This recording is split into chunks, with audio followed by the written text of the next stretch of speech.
नमस्कार दोस्तों, आज हम जानेंगे कि भारतीय स्टेट बैंक यानी एसबीआई की डिपॉजिट स्लिप हम कैसे फिल करेंगे। तो ऊपरी ऊपर आपको शाखा यानी कि ब्रांच का नाम होगा। जिस ब्रांच में आप पैसा जमा करवा रहे हो आपको उसका नाम यहाँ पे फिल करना है। कोई भी आपकी पार्किंग ब्रांच हो सकती है।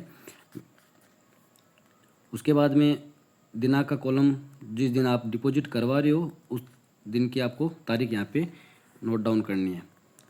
उसके बाद में type of account, saving bank, current account, RD, CC, term loan जो भी आपका हो उस पर टिक करना है। उसके बाद में खाता संख्या यहाँ पे आपको डालनी है, ठीक। उसके बाद में आपका यहाँ पे नाम आएगा, जो हिंदी और इंग्लिश जो भी है उसमें आप सिंपली लिख सकते हो। को नेक्स्ट कॉलम मिलेगा, वो आपको मिलेगा रुपीज़ का, कितने रुपये आप डिपॉजिट करवा रहे हो वो आप हिंदी और इंग्लिश दोनों में लिख सकते हो। जैसे मैंने यहाँ पे सिंपली फॉर एग्जांपल 1000 रुपीज़, 1000 रुपये मात्र ये मैंने लिखा है। इन दोनों में से आपको एक लिखना है, ठीक है। और इसको यहाँ पे न्यूमेरिकल में लिखना है, यानी अंकों में लिखना है 1000 रुपये, ठीक है।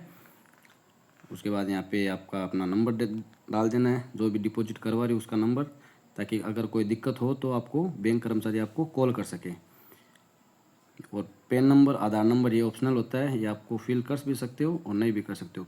कुछ कंडीशन होती है जिसमें आपको पैन नंबर रिक्वायर्ड रहते हैं। जैसे अगर 49,000 रुपये से ऊपर का आप डिपॉजिट करवा रहे हो तो उसके अंदर आपको पैन और आधार नंबर दोनों मैंडेटरी है। ये होगी आपकी बैंक की स्लिप जो बैंक के पास रहेगी। उसके बाद में ये दूसरी साइड है, वो है आपकी कस्टमर कॉपी, जो बैंक आपको सील साइन करके वापस रिटर्न करेगी आपको। इसमें भी आपको पार्किंग ब्रांच, सेविंग बैंक, खाता संख्या, आपका नाम और अमाउंट दोनों डालनी है। और इसको यहाँ पे न्यूमेरिकल में लिखना है। यानी अब फ्रंट साइड में जैसे आप कंप्लीट कर लेते हो, उसके बाद में पर्ची के जो अदर साइड है, दूसरी साइड, उस पर आपको आना है, जिसमें नोट के डिनोमिनेशन लिखने हैं। जैसे कितने नोट है और किस किस मूल्य वर्ग के हैं। जैसे मैंने यहाँ पे 1000 रुपये मैंने डिपॉजिट करवाए हैं, तो 500 का एक नोट है मेरा, और 200 के 2 नोट है, और 100 का एक नोट है। तो टोटल ये हो गए 500, 400 और 100 रुपये, तो 1000 रुपये होगी।